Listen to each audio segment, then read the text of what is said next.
Hola, ¿qué tal amigos y amigas? Muy buena noche. Hoy es día viernes 17 de junio del año 2022. Quiero agradecer hoy la presencia de la tecnóloga Sabrina Revelo. Yo te quiero agradecer, Sabri, por querer compartir esta temática. ¿Cómo estás hoy? Bien, gracias. De hecho, también agradecer a ti por este tipo de espacios, por hablar de temas que son súper importantes y que de pronto no están racionalizados en la sociedad. Y gracias por la apertura. Vamos a conversar hoy un tema muy interesante sobre la victimología. ¿Qué es la victimología? ¿Por qué es importante hablar de victimología? Explicarles un poco que es una ciencia nueva. Antes tengo entendido, Sabri, tú me corregirás porque es un tema nuevo también. Antes de que esta ciencia apareciera, únicamente se estudiaba como al victimario o al agresor. Y necesitaron también los expertos, los investigadores como tú, también generar un estudio propio de la víctima para complementar toda la escena, ¿no? Complementar toda la escena y ver qué factores están influyendo tanto en la víctima como en el agresor. ¿Por qué es importante hablar de victimología, Sabri? Claro, totalmente. Como tú decías, hace mucho tiempo se estudiaba solo el victimario. De hecho, hace mucho tiempo, cuando la justicia era inquisitiva, lo que primaba era solo lo que decía el juez, posteriormente lo que decía y lo que se trataba del victimario. Y pues actualmente, en vista de que necesitamos, como después de la violencia que sufre la víctima, necesitamos una reparación. De hecho, en Latinoamérica todavía no está tan metido esto de la victimología como tal, pero que es súper importante. Pero poco a poco, como van avanzando los años, ya nos interesa un montón lo que sufre la víctima, porque en realidad, si es, aparte de que sufre algún daño psicológico, económico, físico, emocional, necesita que el Estado o cualquier persona le garantice sus derechos como víctima y le haya una reparación integral como tal. Sabri, ¿tú cómo miras al Ecuador? Si bien es cierto, esta ciencia aparece más o menos en la década de los 1970, pero ¿tenemos los profesionales capacitados en el Ecuador para tratar ese tipo de investigaciones? Para nada, ¿no? O sea, a mí sí me parece como las instituciones gubernamentales que tienen un trato hacia la víctima pésimo. Entramos en la revictimización por parte del sistema judicial y también de la sociedad, porque no estamos educados culturalmente a no estigmatizar. Entonces se produce una doble revictimización.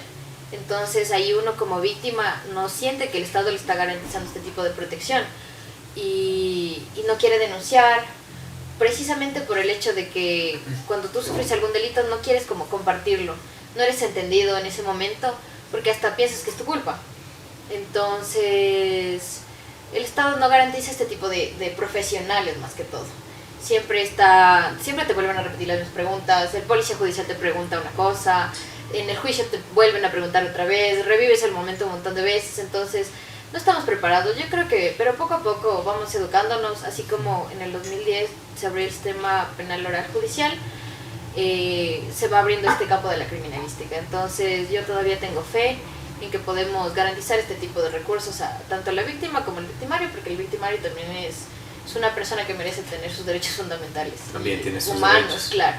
¿Cómo miras tú, Sabri? Tú estudiaste en Colombia, ¿cierto? Sí. ¿Cómo miras tú? ¿Qué diferencias encuentras en estos dos países? ¿Cómo es el movimiento en esta nueva ciencia que es la victimología? En victimología como tal, en Colombia tampoco está tan avanzado, pero al menos se habla del tema.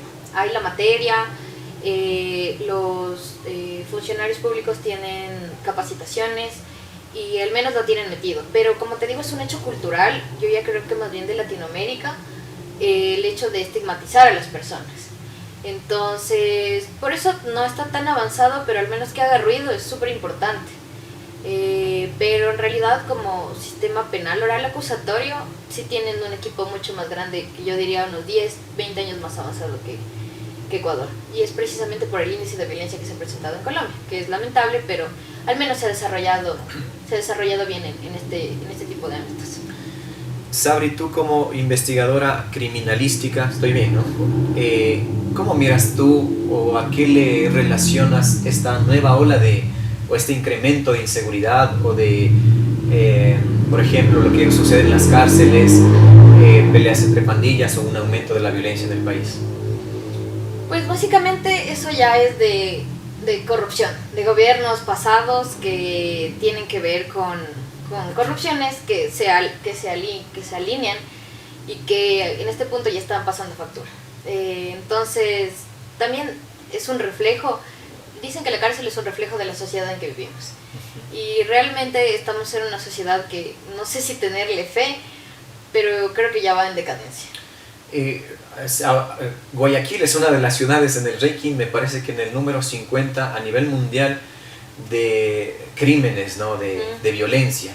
¿Crees que esto puede también aumentar o mejorar en el sistema, en la ciencia de victimología, aumentar o mejorar esto para que no caigamos en la revictimización o para que hagamos un buen proceso de criminalística, lo que está ocurriendo?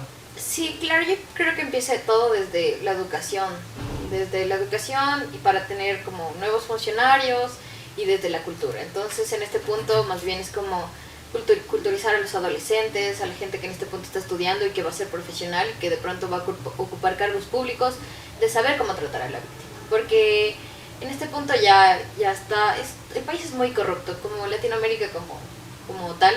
Entonces, cuando ya llegas y, por ejemplo, en Colombia mis profesores decían que ya llegaban a hacer algún tipo de peritaje y les decían que borren el peritaje o los mataban. Que, o sea, reciba plata o plomo, es básicamente como lo suelen decir.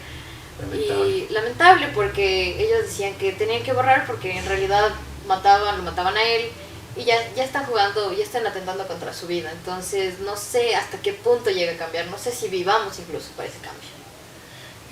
Si bien es cierto lo que tú mencionabas, la revictimización es algo muy frecuente, no solamente en nuestro país, sino en varios países del mundo. ¿Cuáles son cuáles son los tipos de víctimas? Esa sería la pregunta. ¿Qué tipo de víctimas encontramos?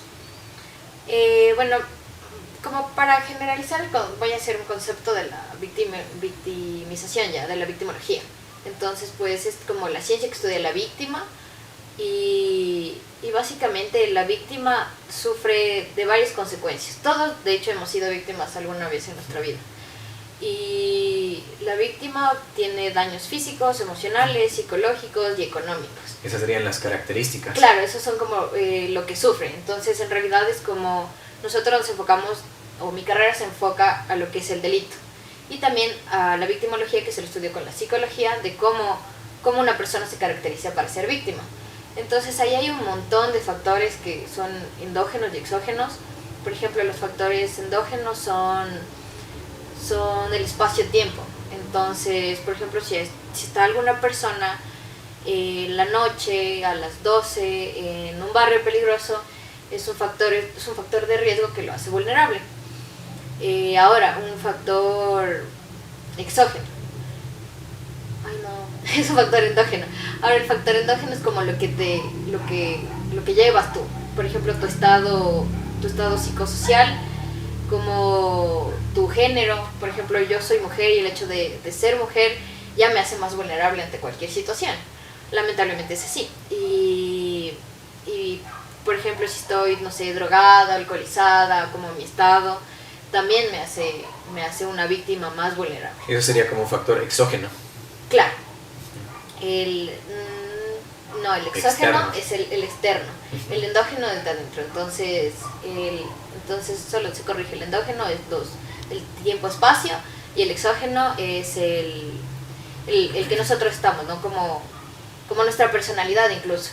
Ahí entra lo que estaban hablando en el podcast pasado con mi compañero Bryce de los apegos. Entonces, literalmente, tener un apego te hace incluso hasta una persona más vulnerable en tu personalidad. Eso es como se caracteriza una vida. Sabri, nosotros, tú dijiste, podemos ser víctimas o hemos sido víctimas, ¿no? En algún momento de nuestra vida somos víctimas de algún suceso, ¿no? Pero en este estudio de la victimología también encuentran que la víctima tiene, de forma inconsciente también, ¿no? Tiende a provocar que le ocurran ciertas cosas para que llegue a ser víctima, ¿no? ¿Cómo nos explicas tú esto? Claro, ya viéndolo desde esa parte, lo que pasa es que desarrollamos una personalidad en la cual somos más retraídos, tenemos como más miedos y lo hacemos notar. En nuestro lenguaje corporal se nota y el lenguaje corporal habla un montón. De hecho, las microexpresiones no mienten. Entonces, es más vulnerable una persona que tiene miedo y que camina en la calle con miedo que una persona que como camina elevada. O sea, es más vulnerable una persona con ese tipo de características. Inseguridad. Claro, que la persona que tiene seguridad. Entonces, desde el inconsciente uno también puede ser víctima.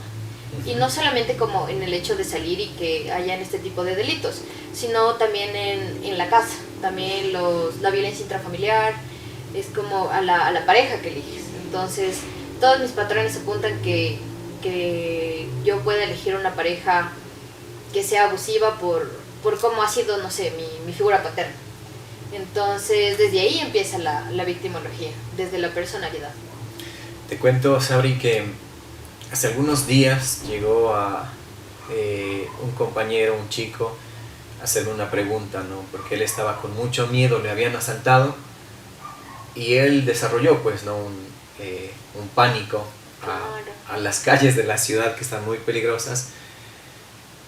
Fue víctima de un asalto, pero eso le produjo que tenga más miedo, que tenga más ansiedad y que tenga un trastorno, que justo ahora se me escapa cuál es el trastorno que estás sufriendo él, ¿no? ¿En qué tipo de víctima se convertiría si ya es como reincidente? Claro, a ver, es que ella depende también de... ¿Es reincidente o solo una vez ya ha pasado? Una vez lo asaltaron, pero ya es como más tímido, con más inseguridad caminar por las calles. Ah, bueno, entonces si es una vez, él ya lo que pasa es que desarrolló el trauma y... Estrés postraumático. Claro, se tendría un estrés postraumático precisamente y más bien también el hecho de los factores exógenos, ¿no? No sé si le preguntaste que estuvo en la noche, estuvo por el terminal, o que se por un lugar peligroso. Claro. Entonces sí hay que cuidarnos, como está la situación del país, hay que cuidarnos un montón de los factores exógenos que nos rodean. Existen diferentes situaciones también donde podemos ser víctimas, ¿no? Existen, estaba investigando un poco sobre los delitos o accidentes o desastres naturales, entre otros. ¿Qué otros podemos encontrar? A ver, tenemos desastres naturales, los delitos. Como te digo, las víctimas empiezan desde la casa, entonces va la violencia intrafamiliar, la violencia de pareja. Uno también es víctima hasta con sus amigos, uno no se da cuenta, ¿no? Es como de las personalidades son como más activas y pasivas. Entonces, hasta por patrones uno elige como personas que sean iguales o que un narcisista que pueda manipular, por ejemplo. Entonces, si yo soy una persona sumisa y que necesito la aprobación de otros, voy a necesitar que otra persona me diga qué hacer, que otra persona me apruebe o me desapruebe. Entonces, como que desde ahí uno empieza a ser víctima, desde esa parte. Y en las relaciones también muy común, Total. ¿no? Siempre hay poder en una relación, ¿no? No solamente en una relación de pareja, sino en la amistad, en la familia. En todo tu entorno, de hecho. En todo entorno, ¿no? ¿Cómo puedes tú responder a esta pregunta? ¿Qué implica tener poder? ¿O cómo debemos de manejar ese poder? Porque al final todos buscamos, ¿no? Cómo sobrellevar. Claro, nos desarrollamos, las relaciones interpersonales están dirigidas por el ego también, precisamente por juegos de poder. Entonces, es normal y está bien cuando sea consensuado. Por ejemplo, en pareja, si esta vez yo quiero decidir a dónde vamos a ir, la otra persona también no se va a sentir insegura con esa decisión porque está bien, porque quiere que la otra persona se sienta bien decidiendo a dónde vamos a ir. Entonces, de esa manera más bien es como algo que está bien, pero ya empieza a ser tóxico, ya empieza a ser mal, cuando a la persona le están imponiendo algo que le haga daño, o algo que en realidad no quiere. Entonces, desde ahí vienen las perversiones, o más bien solo hacer algo que no quiere ya es una vulnerabilidad. Y enfocándonos en las relaciones de pareja, puede existir también un círculo de violencia, ¿no? Claro. ¿Cómo puedes explicar este círculo de violencia? Porque muchas veces nosotros decimos, no, es que la man no lo deja, es que ella misma es la que quiere, o ya debería dejarlo si el man es agresor, etcétera, ¿no? Pero hay un círculo de violencia que en realidad cuesta. Claro, es que el problema de las víctimas es la dependencia y la dependencia emocional que tienen el que no la dejen, y por el hecho de que no la dejen, pues ya, si me pegó, bueno, no importa. Y también hay algo muy interesante que me decían mis profesores, que les vino un caso en el que tenían una paciente que le estaba fascinada por el sexo de reconciliación. Entonces ella peleaba por tener esta ganancia. Entonces el fin de la muchacha era el sexo de reconciliación. Entonces ella peleaba, se dejaba pegar, se trataba de maltratar. Exacto, es un círculo vicioso claramente, porque al principio pasas por un mal momento, porque incluso a ella la agredían, pero ella sabía que todo iba a estar bien cuando se iba a disculpar, y que todo iba a estar bien porque iba a tener su premio, que es como la luna de miel que se le dice. Exacto, entonces eso ya depende como de las personalidades, pero que te pongo este ejemplo que ya me parece súper extremo, en el cual ahí notamos más bien el círculo de violencia. Sabri, ¿qué ejemplos en tu profesión, en tu trabajo diario, cuáles son los ejemplos que más tú puedas visualizar en nuestra sociedad? ¿Qué tipo de víctimas se repite con más frecuencia en lo que tú has podido observar ya en la práctica diaria? Mira, es como el tipo de violencia que he notado más es intrafamiliar y de robos, como ya delitos menores que se dicen, pero en realidad no son tan menores.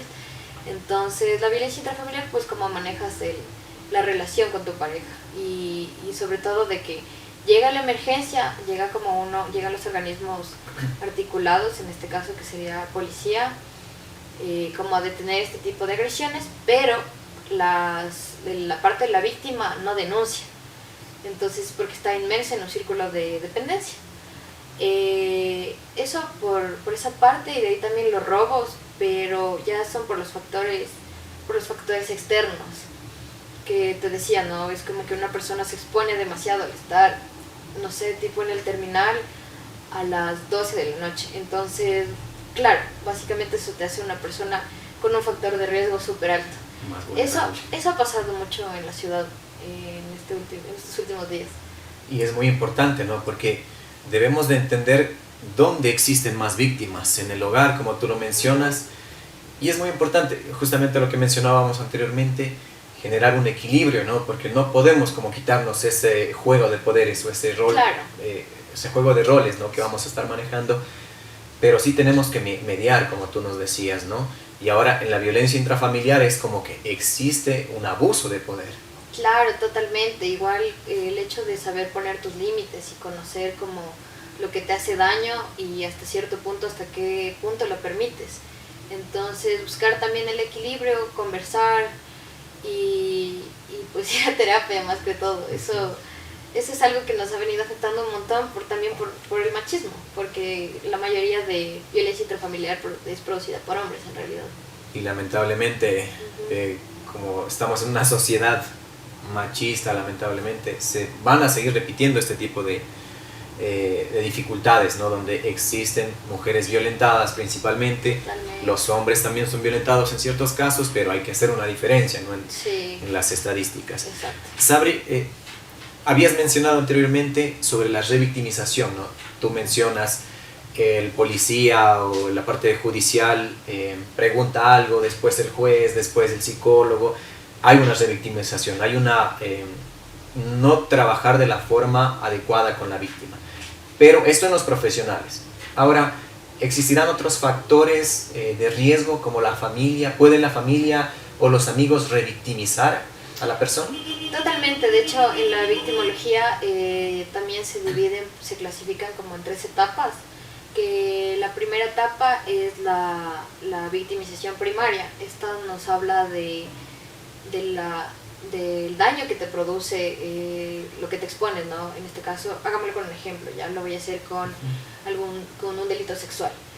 Está en la etapa de la victimización primaria, que es el delito como tal. En el delito tú sufres un daño físico y psicológico o hasta económico.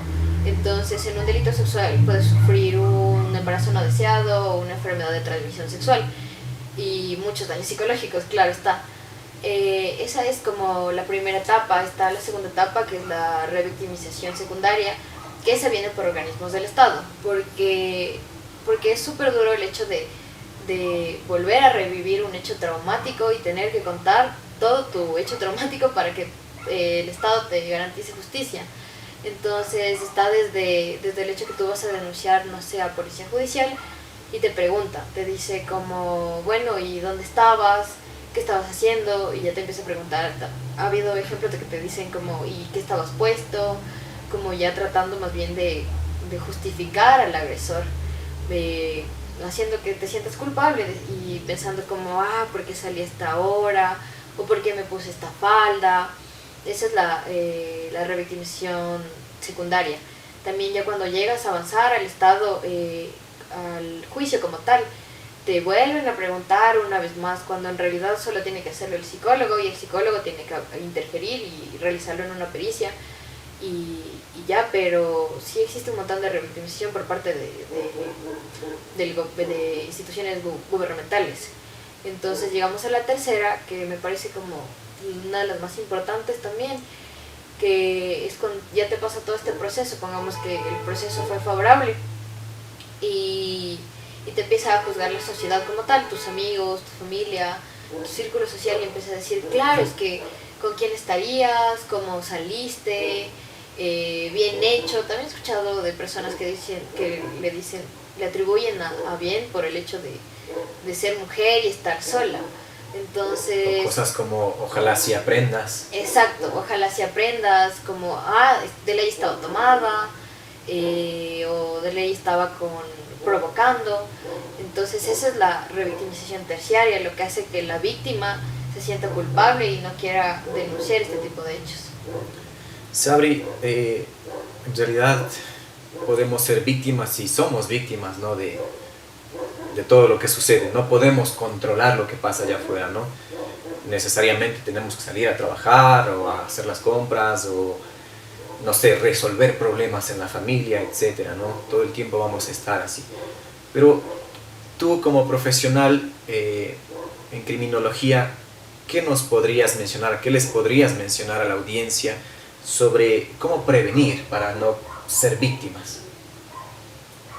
Como te digo, hemos sido víctimas nosotros, siempre hemos sido víctimas, no como una constante, pero en algún momento hemos sufrido de ser víctimas desde niños, que no sé, estábamos hablando hace rato como del adultocentrismo.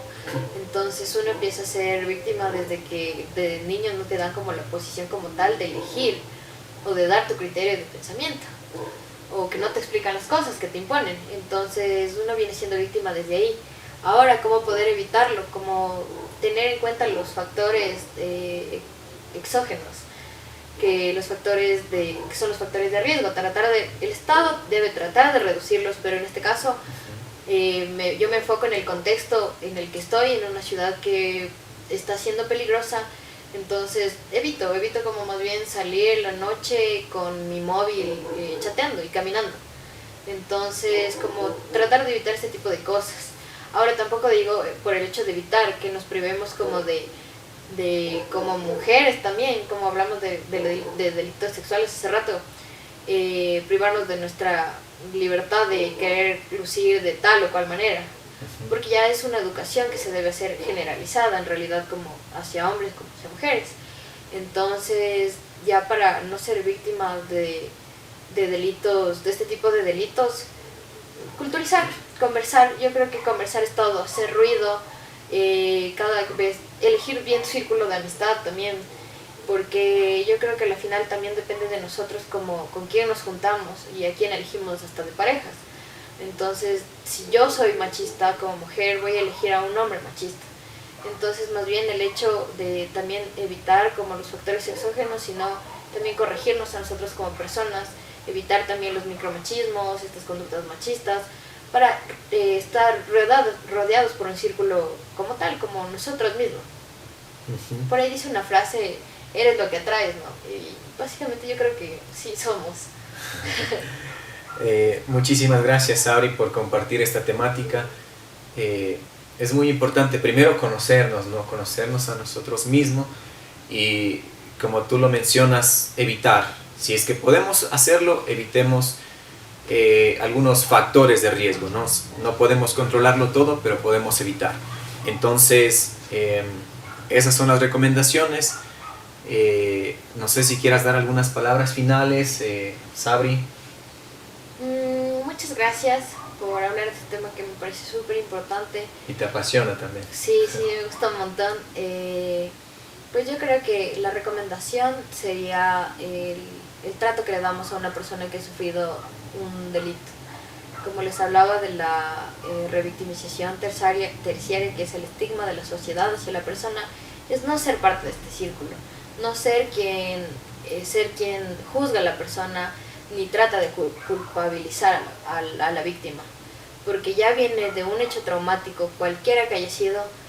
Volverla a revictimizar, hacerle revivir el trauma, no es para nada empático. Entonces más bien como ser empáticos con el tema, no ser el círculo vicioso que juzga a la persona que ha sufrido algún tipo de delito. Muchísimas gracias, Sabri. Nos encontramos el siguiente viernes.